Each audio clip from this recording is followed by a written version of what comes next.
Make straight the way, make straight the way, make straight the way for the Lord.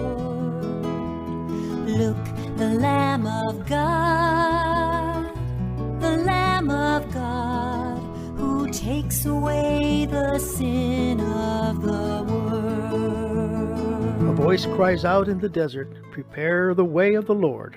Make straight in the wasteland a highway for our God." Each week at this time, the Oklahoma Catholic Broadcasting Network presents Make Straight the Way, a program of conversation with people who are making a difference in Oklahoma. This is your host, Deacon Larry Souza of the Archdiocese of Oklahoma City. Our guest on today's program is Mr. Jeff Casey.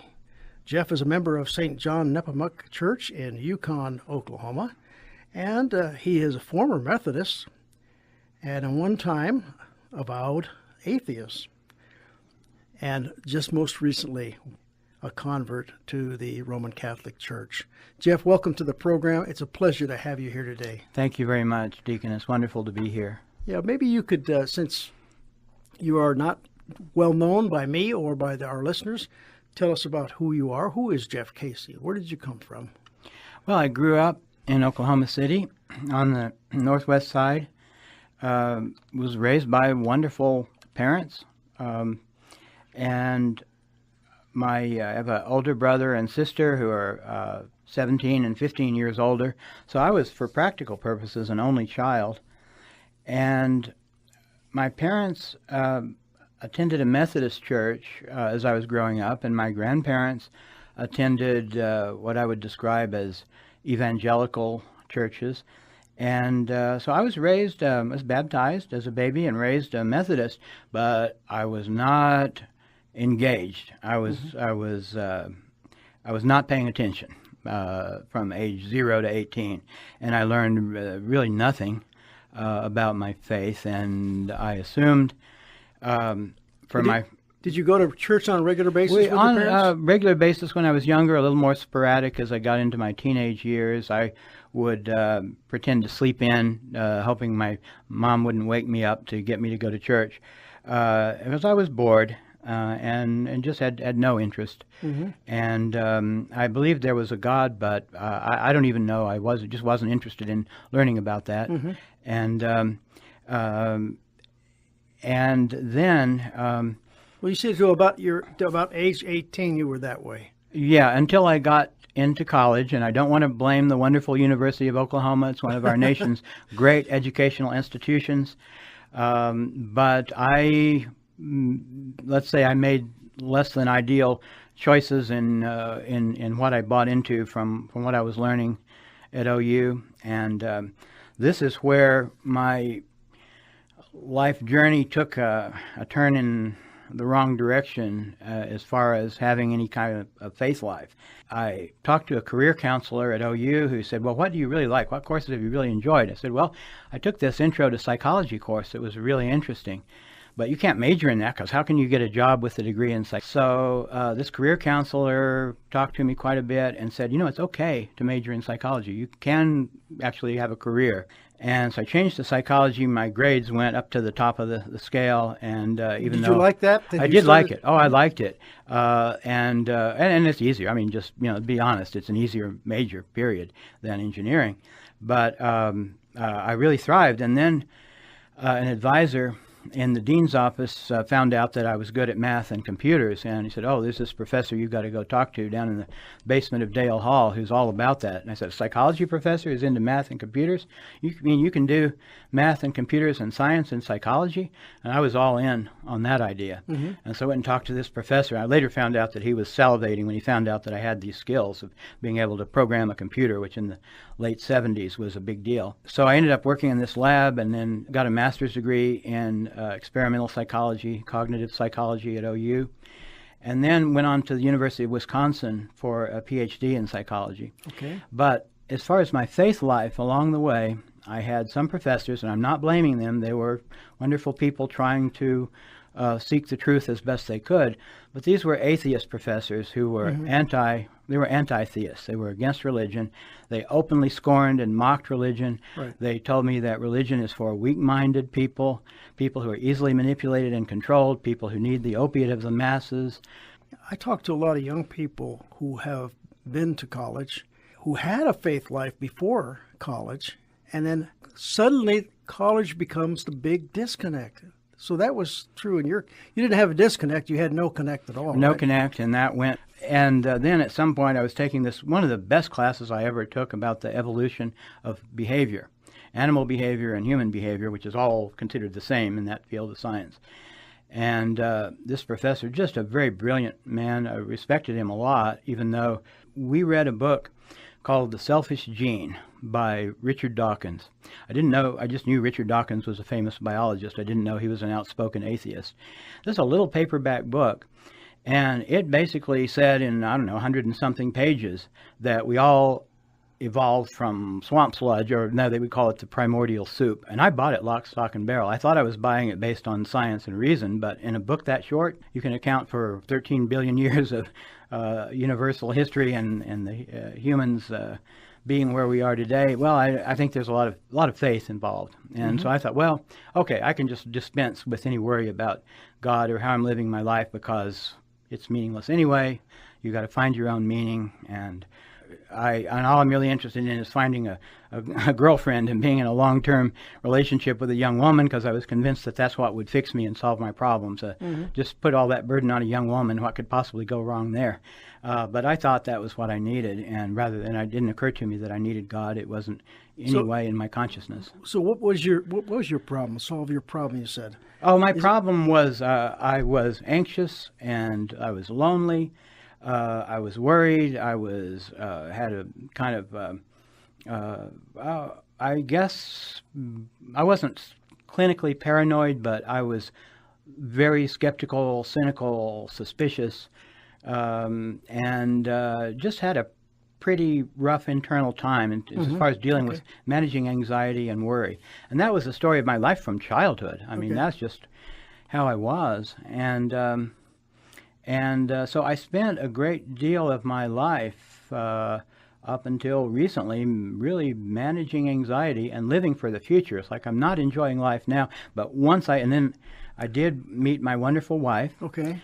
We were married for 31 years, and but I knew almost immediately when she and I got together that, as wonderful as she was, that this wasn't going to fix me. This wasn't going to solve my problems. Okay, did you get married while you were still in school Yes. or while you were a professor? While I was still in school. We married in 81, and I was just finishing my bachelor's degree and starting graduate school at OU. Okay. And she was finishing her bachelor's degree as well. She moved with me. She turned up pregnant, and thank God that Pam was Catholic. Now, she wasn't really practicing, but she was a believer. She didn't try to force it on me. Thank God she didn't try to force it on me. I would have dug in my heels and argued.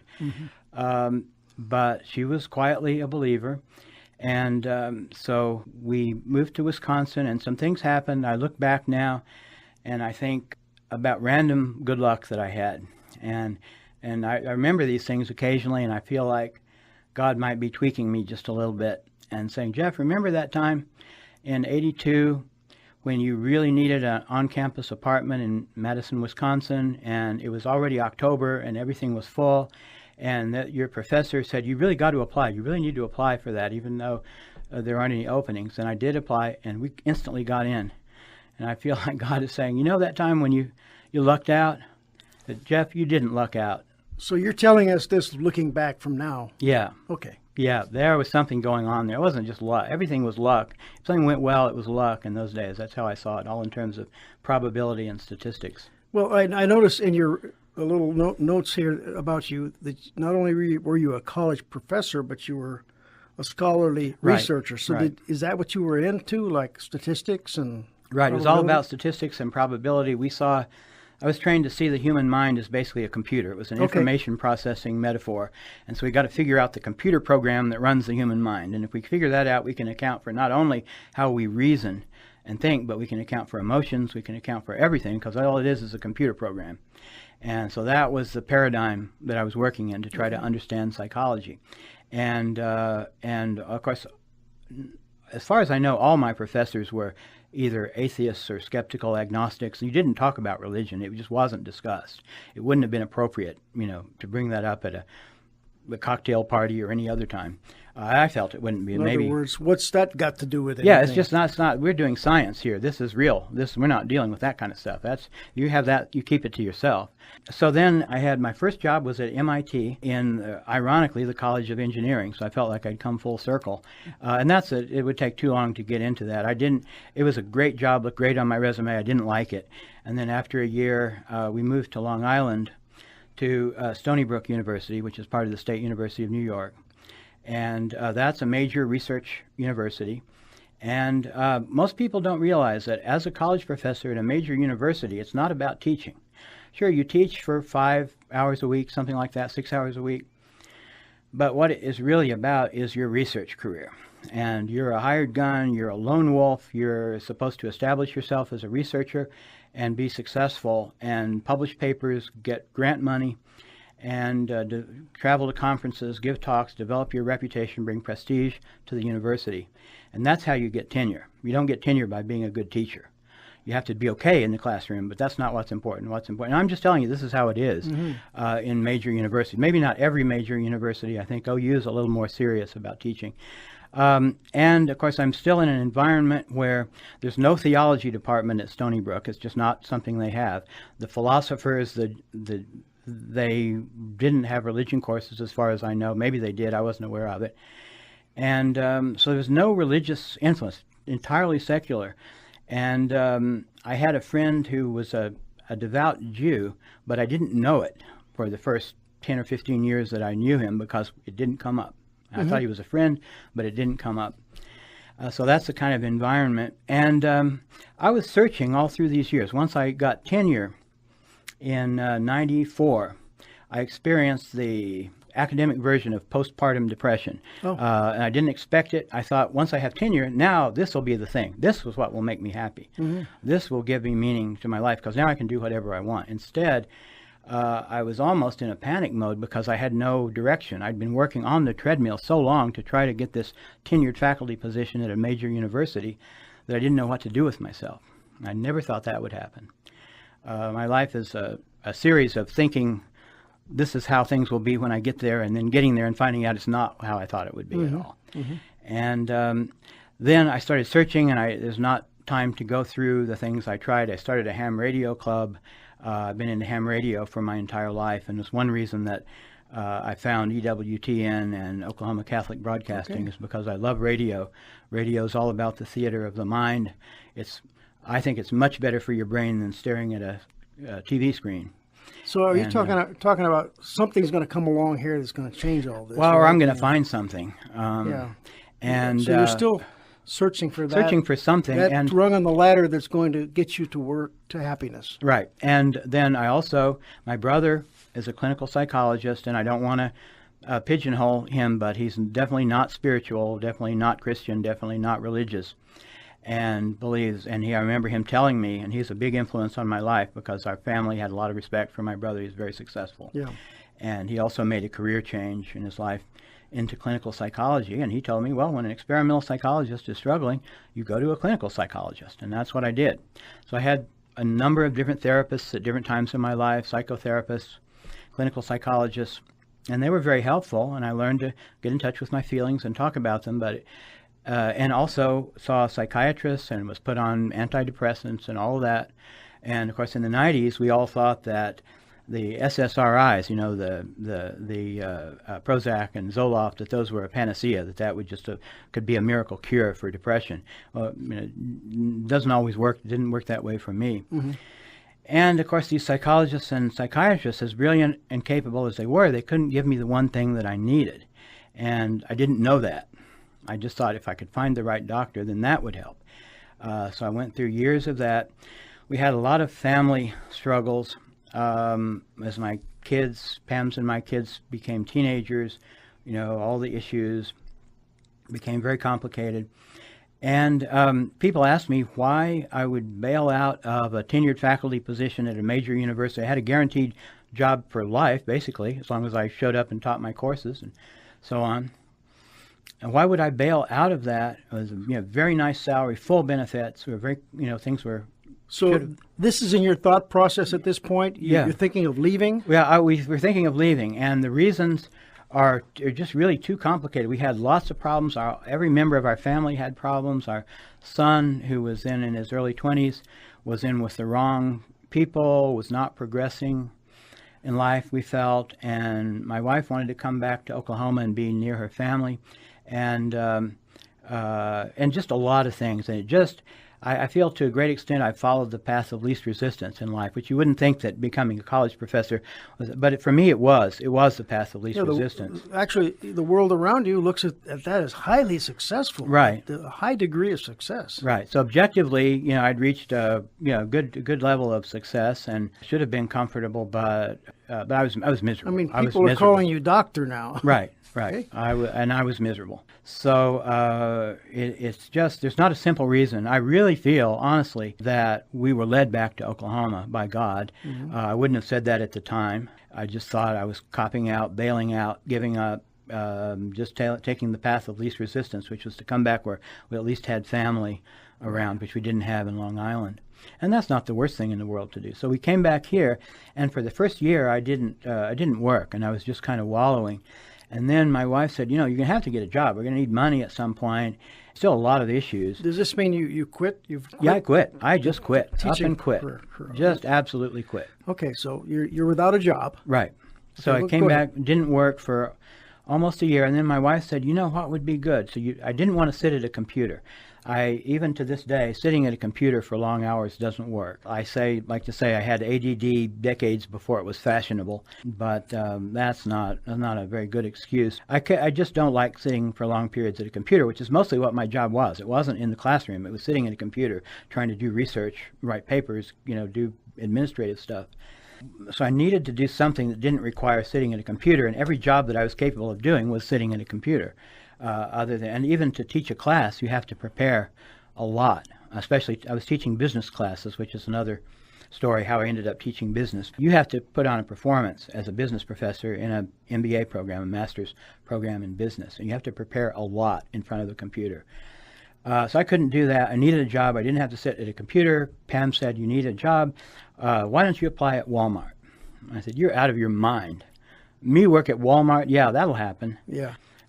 She insisted. She was quite insistent. She said, you won't have to sit at a computer. You won't have to be creative. You just do your job and you get a check and you'll be functioning. You'll have some structure in your life. I mean, she didn't even explain it that much. She just said, do it. Yeah. And she actually sat with me. It's a pretty long application process to apply at Walmart on the computer. And she sat with me and made sure I did it. And of all things, she said, you have these different jobs boxes you can check for different jobs you might want to do. She said, check the one for cart pusher.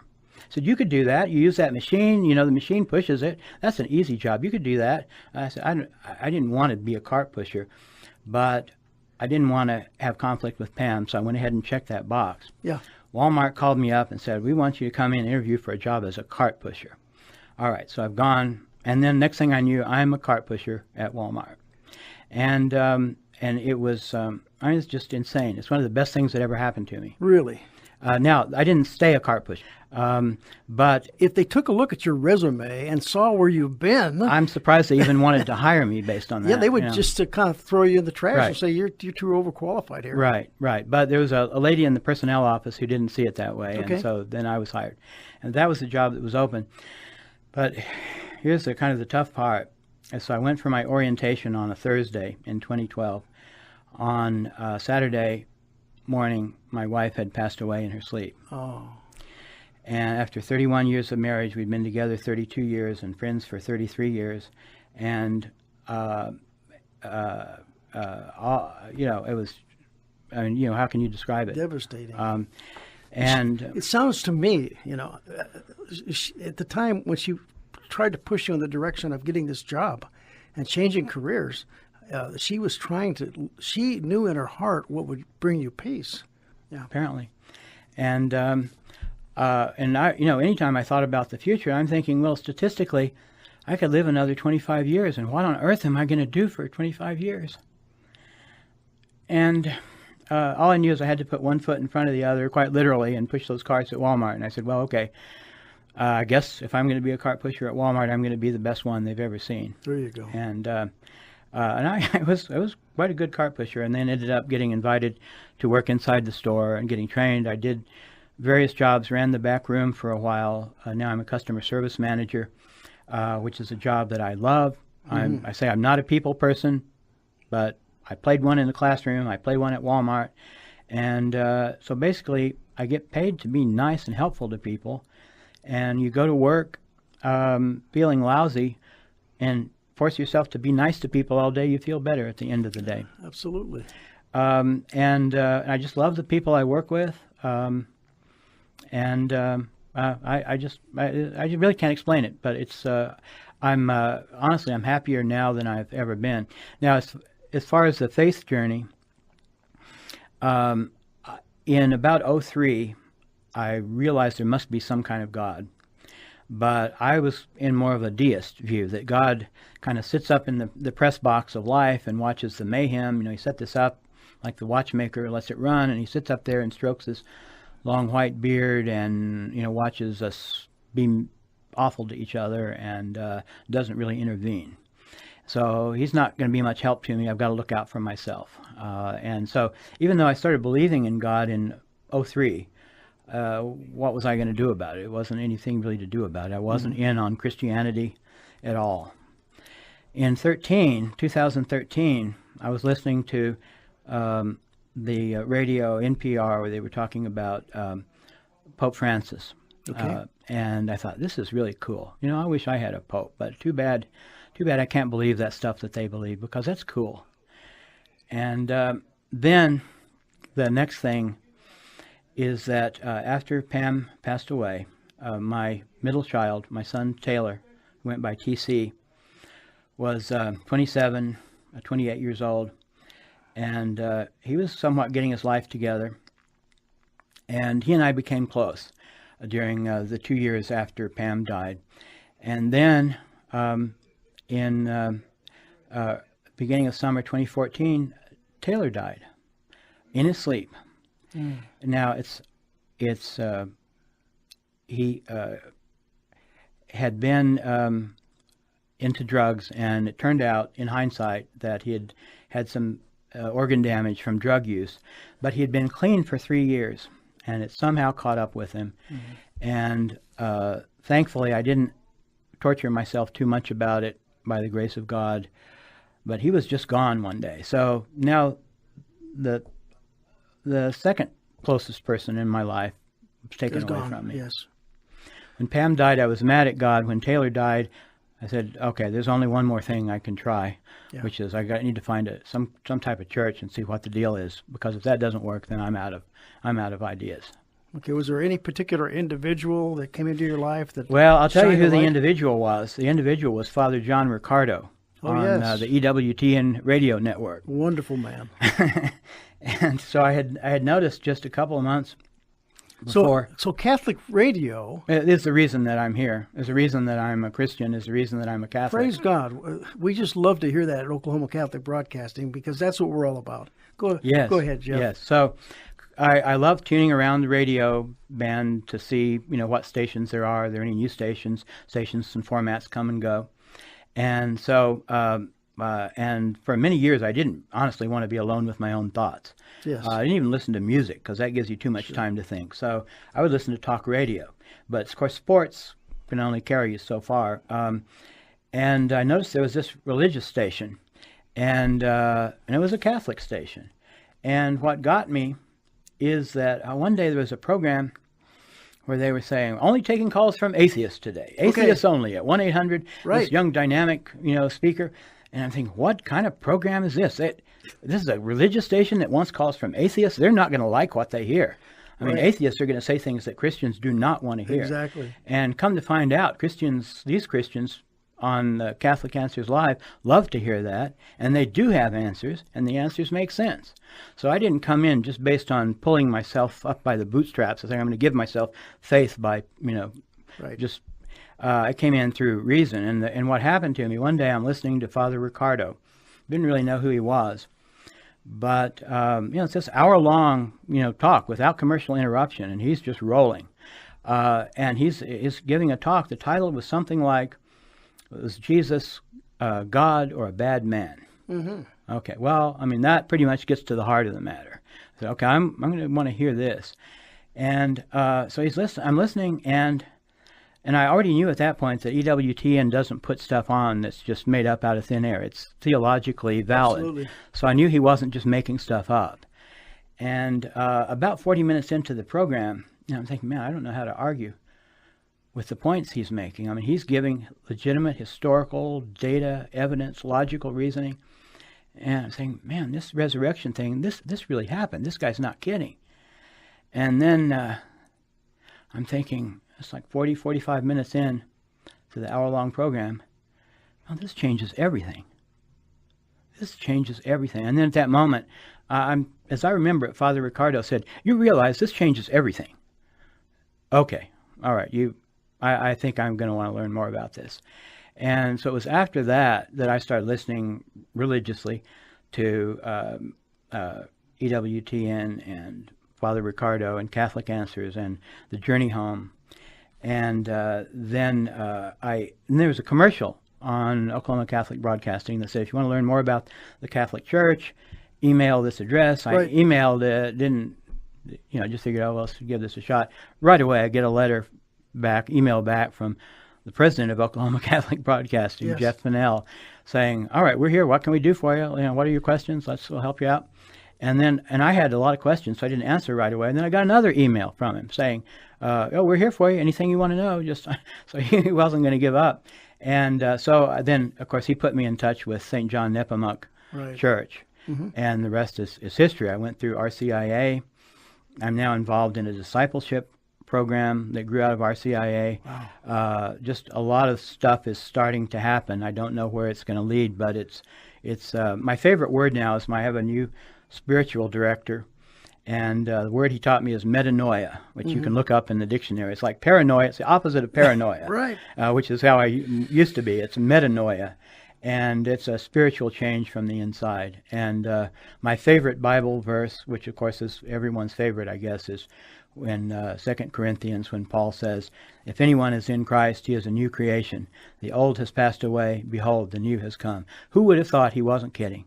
Yes. I would have never believed So it. your life, Jeff, is completely Changed. That anxiety, the fear, the worry, the suspicion. Wow. I'm still a cynical person, but cynical with a sphere of hope all surrounding it. Jeff, I think the Lord has launched you on a new adventure in life. Who knows what's going to happen? There's no end to the miracles that can happen and the lives that you can touch by your testimony.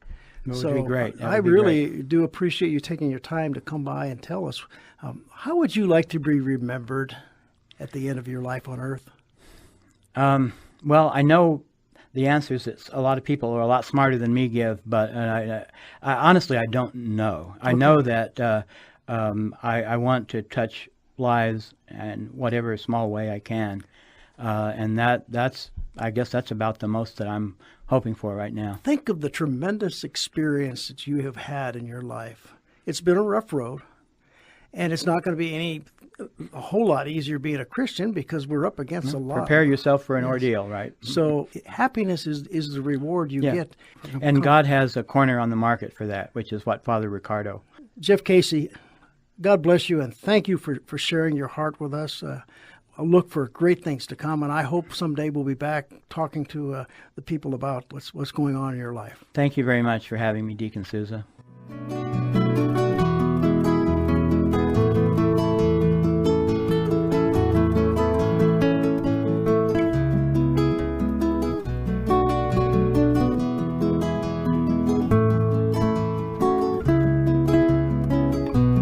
Thank you for being with us on this edition of the program. Be sure to join us again next Tuesday and Wednesday for another edition of Make Straight the Way. This is Deacon Larry Souza saying, Until next week, whatever you do, may you do it to the glory of God.